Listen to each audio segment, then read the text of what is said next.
Hola, ¿qué tal? Soy la psicóloga Elizabeth Bonilla. Les voy a exponer el tema de arte y psique, trastornos mentales. Las enfermedades mentales constituyen un grave problema en la actualidad, tanto por su elevada incidencia como por el impacto y la desestructuración que sufre el enfermo y también su familia. En estudios realizados en el Instituto Nacional de Psiquiatría Ramón de la Fuente, se encontró que enfermedades mentales afectan a 1 de cada 4 familias y al menos 2 de cada 10 adolescentes tienen alguna alteración de este tipo. Los trastornos mentales más comunes en México son la ansiedad, con un porcentaje del 14.6%, los trastornos por uso de sustancias, 9.2%, e incluyen abuso y o dependencia a las drogas o al alcohol, y los trastornos afectivos, con 9.1%. Otras enfermedades mentales que también afectan en gran porcentaje son 7% depresión, 7% trastornos de pánico, 1.6% trastorno bipolar y esquizofrenia y trastorno obsesivo-compulsivo 1% respectivamente. Cabe señalar que la depresión es una de las principales causas de incapacidad a nivel mundial. La esquizofrenia y el trastorno bipolar están entre las enfermedades más incapacitantes que existen actualmente en nuestro país. 1 de cada 4 personas en México ha presentado al menos un trastorno mental a lo largo de su vida y un 34.6% de la población habrá tenido una enfermedad mental al momento de cumplir 65 años. Y habrá que considerar que cada vez hay mayor prevalencia en poblaciones jóvenes. Pues en la mitad de los casos, los trastornos mentales surgen antes de que el sujeto llegara a la edad de 22 años. Es decir, se trata de sujetos en edad productiva que limitan su vida parcial o totalmente por la presencia del trastorno. Consideren también el impacto que esto genera en el ámbito socioeconómico del país. Y para quienes el trastorno se presenta en edades tempranas, peor será su pronóstico. Además de que en los últimos años se observa un aumento de casos de enfermedad mental temprana, es decir, en niños y en adolescentes. Y esto a su vez aumenta el riesgo de desarrollar otros trastornos mentales como el abuso de sustancias. Por lo tanto, hay un enorme reto para el sistema de salud en el presente y en el futuro cercano, especialmente porque la mayoría de los servicios de especialidades mentales están concentrados en la Ciudad de México y mal distribuidos a lo largo del resto del país. Además, la Secretaría de Salud destina a la salud mental el escaso 2% del presupuesto total asignado, solo el 2%. Y de este porcentaje, el 80% se utiliza para los gastos de hospitales psiquiátricos. Asimismo, la población que tiene libre acceso a los psicofármacos representa el 85%, pero quienes no gozan de esta prestación deben asumir sus gastos.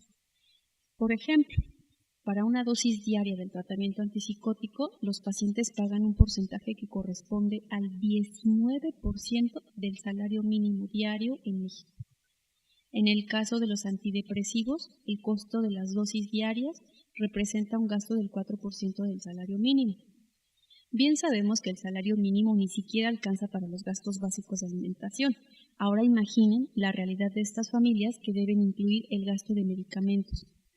Y peor aún, cuando la gran mayoría que consume estos fármacos se encuentran imposibilitadas para trabajar, por lo que el gasto recae en su totalidad en la familia. Aunque afectan a muchísimas personas. Las enfermedades mentales siguen recibiendo muy poca atención y muchos afectados evitan buscar atención profesional, ya sea por vergüenza o por miedo al rechazo. Aún sigue siendo una de las enfermedades con más estigmas, y no solo de la sociedad, sino de la familia y hasta de la misma persona que la padece. Recuerdo cuando estaba haciendo mi tesis, entrevisté a la mamá de un paciente con esquizofrenia. Ella me comentaba que hubiera preferido que su hijo hubiera enfermado con cáncer o alguna otra enfermedad, incluso SIDA, pero no con esquizofrenia. Así le hubiera sido más sencillo explicarle a la gente qué enfermedad padece su hijo sin sentirse avergonzada e incluso hubiera recibido mayor apoyo y empatía por parte de los demás, y no rechazo y señalamientos de los demás. Con esto quiero hacerles evidente que las enfermedades mentales llegan muchas veces a ocultarse, esconderse y no atenderse por este estigma. A pesar de la importante carga de enfermedad que representan los trastornos mentales, tanto para el paciente como para la familia, se ha observado que existe una baja utilización de los servicios por parte de la población que presenta este tipo de padecimientos.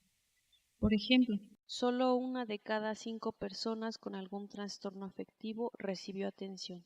Y solo 1 de cada 10 con algún trastorno de ansiedad. Estudios apuntan que personas con algún tipo de trastorno de ansiedad pueden pasar hasta 30 años sin recibir atención a su padecimiento. Y cuando se considera la adecuación al tratamiento, se observa que solo el 50% de las personas que buscaron atención recibieron un tratamiento adecuado, y en su mayoría es de tipo farmacológico exclusivamente, sin considerar que existen otras alternativas, como en este caso la arteterapia, que puede funcionar como una opción más al tratamiento de base.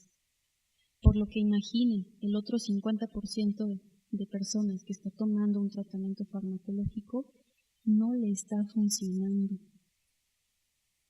y no tienen acceso a otras alternativas como la psicoterapia o los tratamientos psicosociales. Habrá que analizar también que estos estudios estadísticos se realizan con personas que se están atendiendo en centros especializados en salud mental, pero un gran porcentaje no busca ayuda o acude solo a centros de salud o con médicos familiares, quienes no derivan a los centros de atención psiquiátrica y mucho menos de psicología. Y entonces los estudios epidemiológicos no están ofreciendo los datos reales de toda la población que ha padecido o está viviendo con algún trastorno mental. Sin embargo, se ha observado que el factor de riesgo se minimiza con intervención temprana y tratamiento adecuado, por lo que es evidente la necesidad de contar con personas capacitadas para el tratamiento y la rehabilitación de este tipo de pacientes. Y bueno, ahora viene la parte complicada, pues es momento de hablar de las enfermedades mentales, por lo que trataré de recapitular la información para aquellos que son de profesión psicólogos, además de ofrecer una visión breve y clara para quienes tienen otras disciplinas. Yo consideraría que por la complejidad sería necesaria más de una clase para poder ofrecer una perspectiva más detallada de cada uno de los principales trastornos existentes. Pero bueno, trataré de ser breve y lo más clara posible.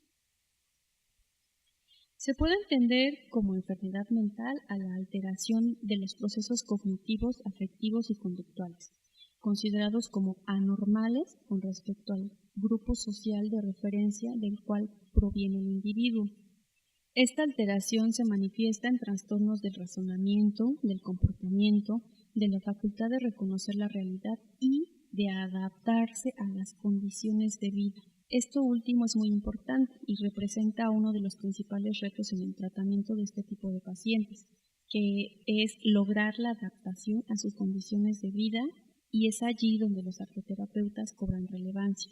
Es válido utilizar el término de trastorno mental, puesto que es la expresión que utilizan los dos sistemas clasificatorios de psicopatología más importantes en la actualidad, la CIE-10 de la Organización Mundial de la Salud y el DSM-5 de la Asociación Psiquiátrica Americana. Son las herramientas de diagnóstico que utilizan los especialistas en salud mental.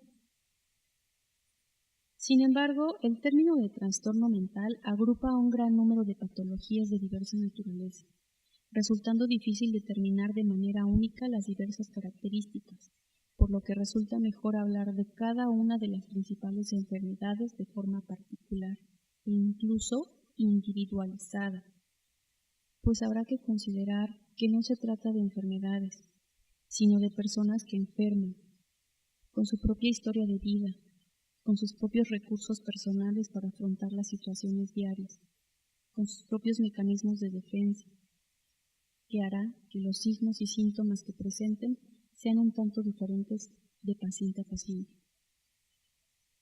Recuerden que si consideran a la enfermedad mental con esta visión, donde vean a la persona más que al diagnóstico o a la enfermedad, estarán ofreciendo una mejor atención. Pero antes de empezar con la clasificación, comentaré que la causa de los trastornos mental no es única, es multifactorial, integrando elementos de origen biológico, como son factores genéticos y neurológicos, de origen psicológico, como lo cognitivo y lo emocional, y de origen ambiental, como factores psicosociales, familiares, que tienen un impacto no solo en la presencia del trastorno, sino en cómo va a evolucionar, qué pronóstico tendrá el paciente, el tratamiento que necesitará y la posibilidad de rehabilitación. Entonces, existen numerosas categorías de trastornos mentales con mayor o menor gravedad, tanto en cómo lo vivencia el individuo que enferma, así como en su funcionamiento en su esfera familiar y social.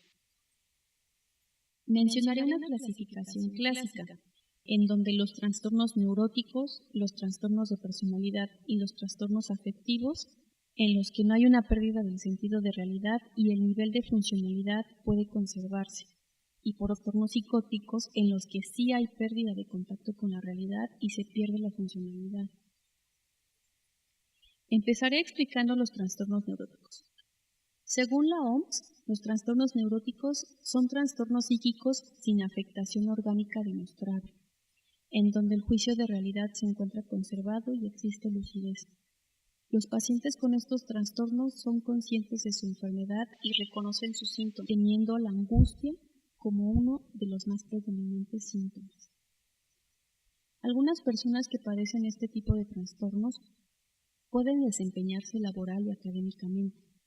Los principales trastornos neuróticos incluyen a trastornos de ansiedad fóbica, que incluye agorafobia, fobias específicas.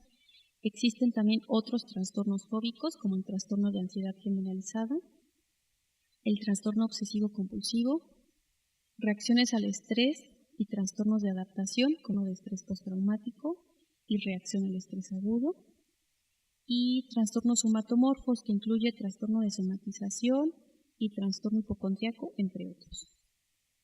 No me detendré a hablar de cada uno, sin embargo, hablaré brevemente de la ansiedad. Los trastornos de ansiedad son en conjunto uno de los problemas psicológicos más frecuentes en todos los grupos de edad. El trastorno de ansiedad generalizada es probablemente el más importante en este grupo, dada su larga duración y persistencia. Su principal característica es una preocupación excesiva e incontrolable sobre temas cotidianos, como por ejemplo el desempeño escolar, el desempeño laboral, la seguridad de la familia, etc., que se manifiestan durante un periodo determinado de tiempo, acompañado de los síntomas somáticos, como son sudoración, temblores, sensación de ahogo, falta de aliento, sensación de atragantarse, opresión en el pecho, náuseas, mareo, miedo a perder el control, miedo a volverse loco o a morir, entre otras. Otra característica es la dificultad que encuentra el individuo para controlar este estado constante de preocupación, que es justamente la parte más complicada de este trastorno. Y aunado a todo esto, también se puede presentar inquietud, fatiga, dificultad para concentrarse, irritabilidad, tensión muscular y alteraciones del sueño. Otra categoría de las enfermedades mentales son los trastornos de personalidad, que son un patrón de experiencia interna y comportamiento que se aleja de las expectativas culturales del sujeto. Surge cuando los rasgos de personalidad se vuelven patrones persistentes, inflexibles, desadaptativos y se extienden a una amplia gama de situaciones, tanto personales y sociales, causando un malestar clínicamente significativo o un deterioro funcional, ya sea social, laboral o de otras áreas importantes de la actividad del individuo. Sus manifestaciones se encuentran a nivel cognitivo, como por ejemplo en la percepción de sí mismos, en la percepción de los demás y de los acontecimientos. También a nivel afectivo, como por ejemplo en la gama, intensidad y adecuación de la respuesta emocional. Y por último en las relaciones interpersonales y en la falta de control de impulsos. Una forma de distinguir los trastornos neuróticos de los de personalidad es que la sintomatología neurótica se asemeja a una piedra en el zapato del paciente, Lo sufre él mismo y nadie lo nota. La sintomatología de los trastornos de personalidad es como el aliento con olor a ajos. Solamente lo sufre el observador. Los principales trastornos de personalidad pueden agruparse en 1. Ansiosos o temerosos, que se caracterizan por un patrón de temores anormales, incluyendo relaciones sociales, separación y necesidad de control. Y en este grupo encontramos a los trastornos evitativo, dependiente y obsesivo-compulsivo. El segundo grupo son los dramáticos, emotivos o inestables. Caracterizan por un patrón de violación de las normas sociales, comportamiento impulsivo, emotividad excesiva y grandiosidad. Presentan con frecuencia acting out, llevando a rabietas, comportamiento autoabusivo y arranques de rabia. En este grupo se encuentran el trastorno antisocial, el trastorno límite, histriónico y narcisista. Y el tercer grupo son los raros o excéntricos. En este grupo de trastornos se caracteriza por un patrón cognitivo de expresión y de relación con los otros totalmente anormales. Y en este grupo se encuentran el trastorno paranoide, esquizoide y esquizotípico, que a diferencia de la psicosis, en este tipo de trastornos el paciente aún conserva su nivel de funcionalidad o es relativo a la funcionalidad, pero sobre todo está dentro del marco de realidad de la mayoría. Por otro lado, los trastornos afectivos son un conjunto de trastornos cuya principal característica subyacente sería una alteración del estado de ánimo del individuo. Suelen diferenciarse dos grupos en función de si incluyen o no la presencia de episodios de manía o hipomanía, resultando así los trastornos depresivos y los trastornos bipolares. De los trastornos depresivos, el trastorno depresivo mayor o depresión clínica, como también se le conoce. La característica fundamental de este trastorno es tristeza excesiva, la pérdida de interés o de placer en la mayoría de sus actividades y la desesperanza. Adicionalmente se presentan pérdida del apetito y de peso, disminución del nivel de energía, sentimiento de minusvalía o culpa, dificultad en la concentración o toma de decisiones y pensamiento relacionado con muerte o el suicidio. Algunas personas presentan también irritabilidad, cólera o sentimiento de frustración.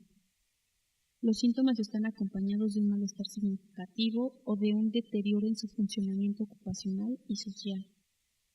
El trastorno bipolar se caracteriza por la presencia de periodos de un estado de ánimo anormalmente elevado, o también llamado manía, alternado con otros periodos de estado de ánimo normalmente bajo, o depresión.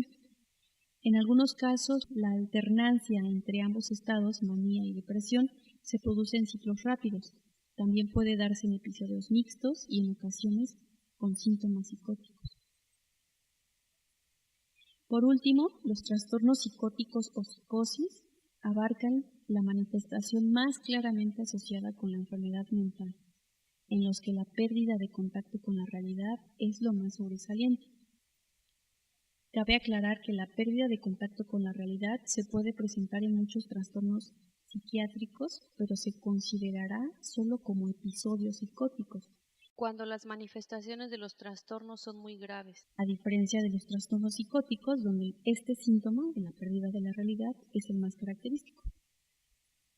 Los síntomas más comunes incluyen las alucinaciones, delirios y grave alteración afectiva y social. La psicosis cursan con mucha frecuencia con delirios, que son pensamientos ilógicos, con frecuencia muy extravagantes y sin base real, que no están basados en una creencia cultural compartida y que no pueden refutar mediante argumentación lógica, y con alucinaciones, que son percepciones sin estímulo real en los que se intervienen los 5 sentidos. Por ejemplo, oír voces, que son las más frecuentes, ver cosas, oler y hasta degustar. Las alucinaciones y los delirios pueden verse en cuadros de depresión psicótica o manía delirante, en el trastorno bipolar, en intoxicaciones por drogas estimulantes o alucinógenas, como efecto secundario de algunos fármacos, y también en el seno de algunas enfermedades médicas como neurológicas o reumatológicas. Dentro de los trastornos psicóticos, la esquizofrenia es el principal. tanto por sus características clínicas como por su curso. Es un síndrome extremadamente problemático que afecta las emociones, la cognición, la percepción y otros aspectos del comportamiento. Se manifiesta de forma distinta en cada paciente, sin embargo, el efecto causado siempre es grave y prolongado. Este trastorno persiste durante toda la vida. Se puede presentar a partir de la adolescencia y mientras más tempranamente se presente, peor será su pronóstico y evolución. La esquizofrenia tiene presentaciones clínicas distintas en cada paciente, así como su respuesta al tratamiento y evolución de la enfermedad. Las características comprenden de una mezcla de signos y síntomas característicos, divididos en positivos y negativos. Los síntomas positivos son las ideas delirantes, las alucinaciones, el lenguaje y la comunicación, además del comportamiento totalmente desorganizado. Síntomas negativos son la apatía, disminución de la energía, aburrimiento, estado emocional de insatisfacción, empobrecimiento del lenguaje, bloqueo o incongruencia de la respuesta emocional, que como diría uno de mis profesores, los esquizofrénicos dicen te quiero y te odio al mismo tiempo. Y todo esto podría conducir a un aislamiento social, además de la incapacidad para iniciar y persistir en actividades dirigidas a un fin, por lo que se les dificulta continuar con sus estudios o poder trabajar. La esquizofrenia es una enfermedad crónica en la que se presentan de forma esporádica agudizaciones o también llamadas recaídas, que generalmente se convierten en intervenciones médicas que requieren hospitalización. Cada recaída supone un mayor deterioro del nivel basal del funcionamiento del paciente. La permanencia en un hospital psiquiátrico puede ser de duración variable, que se prolonga semanas o pocos meses. Una vez que la fase aguda de la enfermedad está controlada, se puede dar paso al egreso para que este paciente se reintegre a la comunidad, a su ambiente familiar.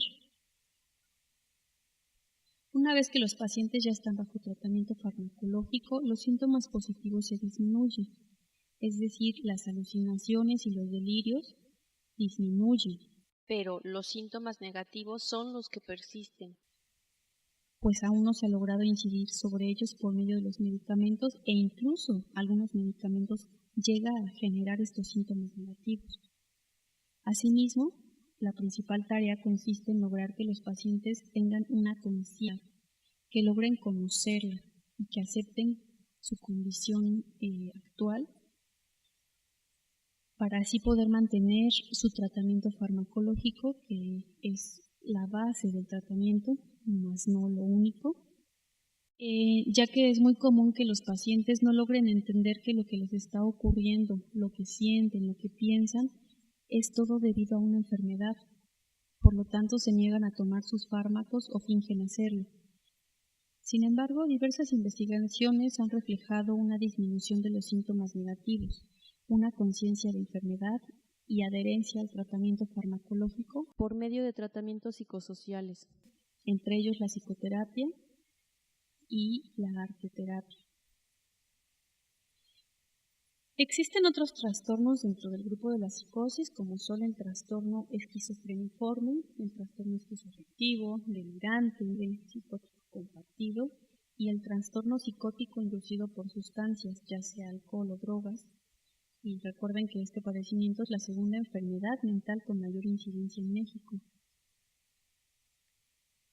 El paciente que se recobra de su primer evento psicótico puede recuperarse gradualmente, llegando incluso a presentar un periodo de funcionalidad relativo. Sin embargo, pueden presentarse recaídas. Así que hablar de enfermedad mental es hablar de un pensamiento extravagante, de un sentir alterado, de un comportamiento singular y diferente al de la mayoría, que refleja esa otra realidad que el enfermo construye, que crea para evitar quebrarse. Como diría la doctora María Eugenia Velasco, en la psicosis El sujeto está en un sufrimiento extremo, está desestructurado, desorganizado, pero no por estar enfermo, sino que enferma y surgen sus síntomas como una especie de autocura ante esas experiencias traumáticas que han estado presentes en su historia de vida. El sujeto con enfermedad mental y en especial con psicosis crea una nueva realidad para intentar vivir en la realidad en la que estamos todos los demás. Por ello es que la creación y la psicosis están íntimamente relacionadas. Esta relación de creación o creatividad y psicosis ya se ha estudiado desde culturas madres. Platón comentaba: el poeta es incapaz de producir mientras el entusiasmo no lo arrastre fuera de sí mismo. Aristóteles preguntaba: ¿por qué razón todos aquellos que han sido hombres excepcionales en lo que concierne a la filosofía, a la ciencia o a la poesía o las artes son manifiestamente melancólicos? Desde ese momento ya se deliberaba la relación entre la patología mental con la creación. Rotterdam comenta que la más elevada sabiduría, desde el punto de vista creador, se logra por medio de la locura, y será loco o estulto el que se salga de lo común y de lo habitual, y si es artista, mientras más extravagancia, más aclamado será por el público.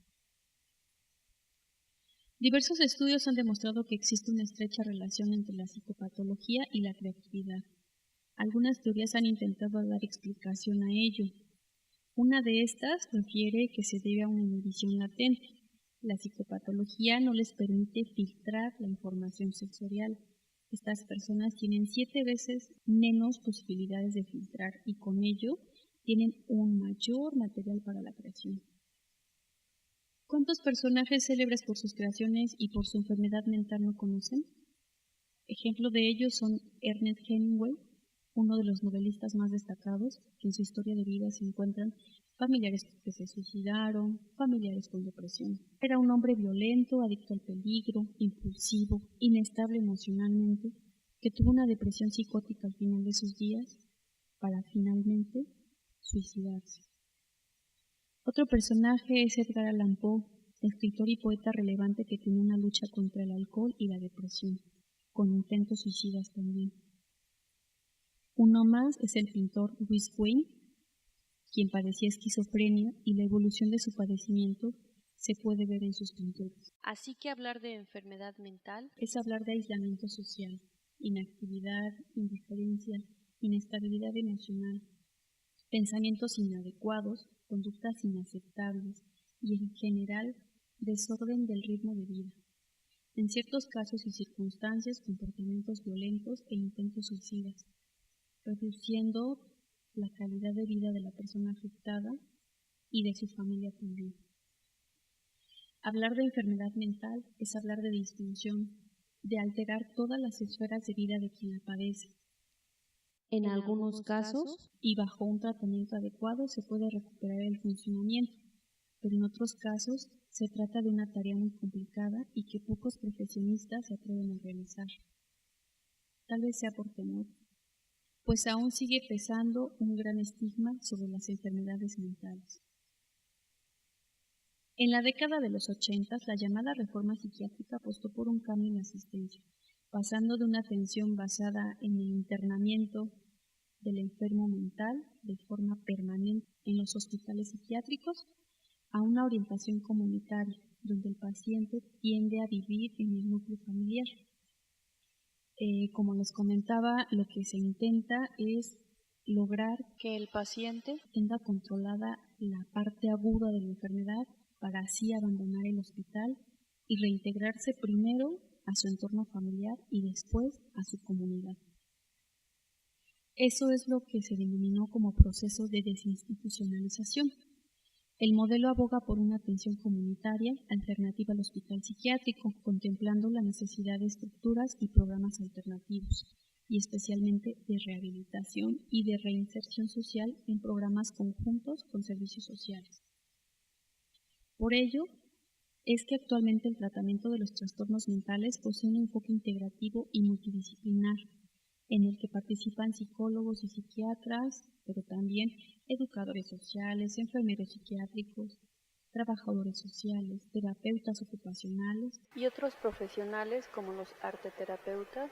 Cada tratamiento integra, dependiendo del caso, la administración de psicofármacos como método moderador de los principales síntomas o los síntomas más exteriorizados, para así dar paso a un proceso de intervención psicológica para trabajar diversas áreas de la persona, atender los orígenes y manifestaciones del trastorno y así generar un estado de bienestar más sólido, efectivo y permanente en las personas que sufren esta enfermedad. Pero sobre todo, mejorar el nivel de funcionalidad del paciente. El abordaje de estos trastornos se realiza a través de las siguientes líneas de intervención: farmacológica, psicosocial, psicoeducación y de rehabilitación. Mientras que la segunda posee un impacto terapéutico y busca prever recaídas, la tercera, la psicoeducación, busca disminuir las discapacidades del paciente y facilitar su reintegración al mundo social. Entre los principales aportes que la arteterapia realiza al tratamiento de las enfermedades mentales se encuentran los siguientes. 1. Fortalecimiento del yo. Se considera que las personas que sufren de trastornos mentales poseen un ego inmaduro que utiliza principalmente defensas psicóticas. De este modo, los pacientes con esquizofrenia y otras psicosis serían capaces de ir desarrollando defensas más maduras y menos primitivas a través de la creación de un objeto de arte en un espacio seguro y contenedor, como lo es el que se propone en la arteterapia. Esto desde el punto de vista más positivo de la enfermedad, en el cual se considera que es posible que las defensas maduras aparezcan en el contexto de trastornos psicóticos. 2. Autoimagen positiva. La concreción de una producción artística concreta, tangible, permite que la persona se sienta valorada y que pueda reforzar aspectos de su autoimagen. El elaborar un objeto de arte constituye un logro tangible para el paciente, de competencia manual, imaginación y motivación. Se trata de un desarrollo de capacidades que estimularían una autoimagen positiva. 3. Desarrollo de la interacción social. El setting contenedor y seguro que permite que los pacientes se atrevan a interactuar verbalmente con sus compañeros en un formato grupal y con el terapeuta, lo cual les permite reaprender y ensayar habilidades sociales, para lo cual se necesita de un ambiente contenedor y seguro. 4. Expresión emocional, donde se prevé de un medio menos amenazante para revelar la información privada acerca de los sentimientos, lo que permite una exploración más profunda de sí mismos. Por otro lado, la arteterapia permite la catarsis o liberación de emociones de manera contenida. Proporciona alivio y acceso a las emociones dolorosas y perturbadoras en un ambiente seguro mediante la creación de un estado fisiológico de relajación.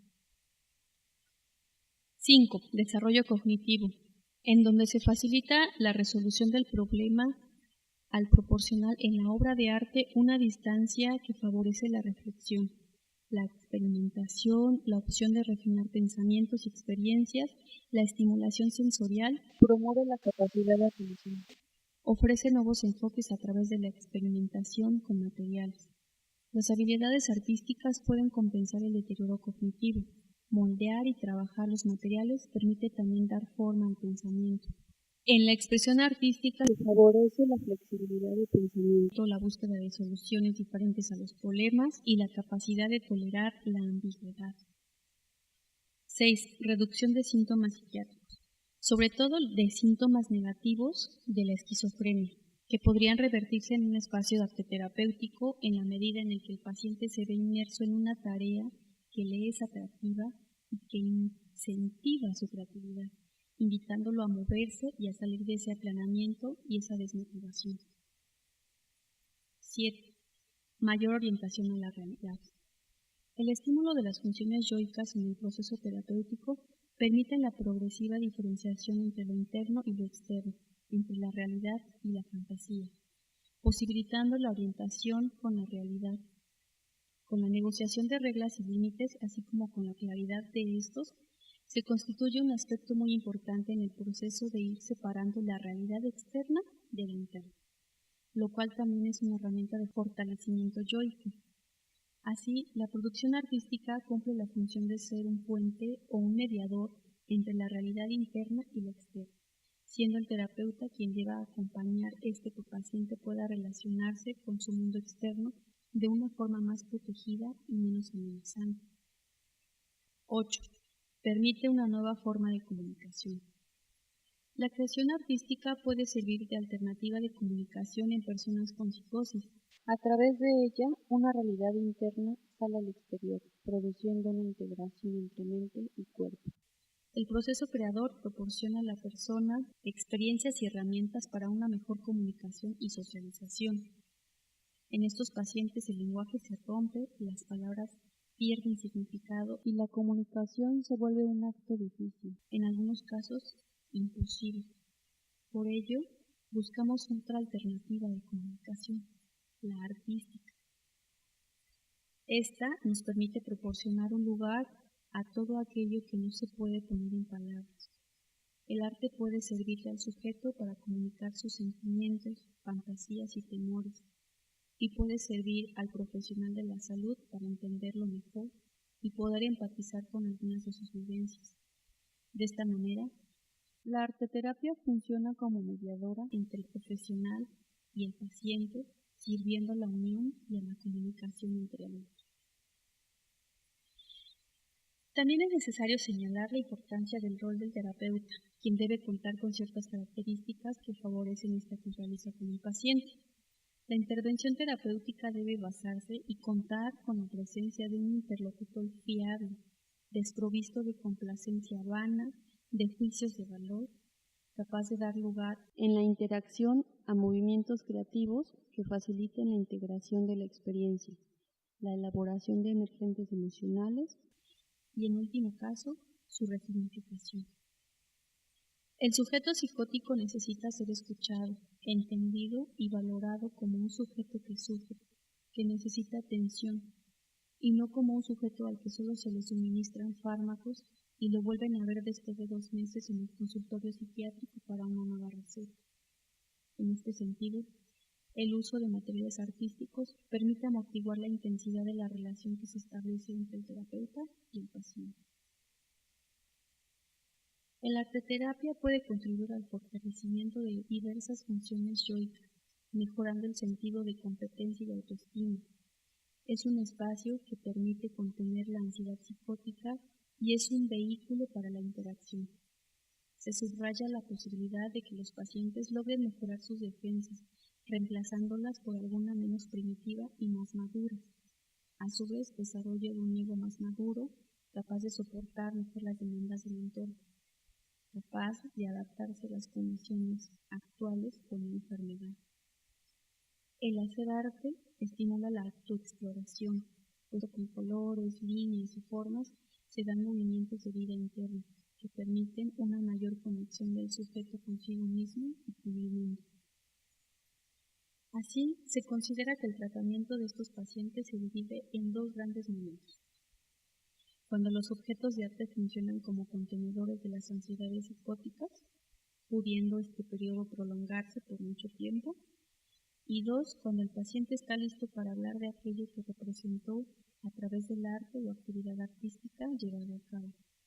En esta etapa, los elementos son llevados nuevamente a la mente del paciente, pero de manera más ordenada, contribuyendo a la integración de su ego. En la primera etapa habría que enfatizar los elementos de apoyo y en la segunda los elementos expresivos que puedan llevar a ese mensaje.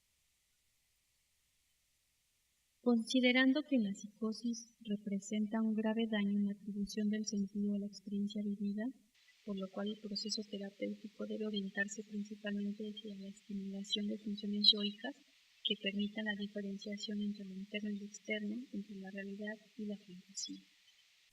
El espacio transicional y su permanente pueden contribuir hacia un sentido de realidad. La actividad en el arte es una invitación a ser y con tu proceso terapéutico. en donde a partir del hacer se intentará hacer emerger el verdadero ser, la creatividad y la salud. Así que hablar de trastornos mentales es hablar de extravagancia, anormalidad, de lo extraordinario y diferente. Es hablar de personas que no sienten, piensan y actúan como la mayoría lo hacemos. Esas diferencias pueden estar envueltas en un halo de misticismo, pero también de sufrimiento, de miedo, vergüenza y hasta rechazo. Pero sobre todo es hablar de una realidad que no es ajena a nosotros, pues por medio del arte hecha terapia podemos escuchar, acompañar, dar sentido a lo que acontece en su mundo interno y hasta mantener en esta realidad colectiva a estas personas el mayor tiempo posible y con calidad de vida. Por lo que hablar de trastornos mentales es hablar de una condición que puede tener un mejor pronóstico si más profesionistas se comprometen con su tratamiento.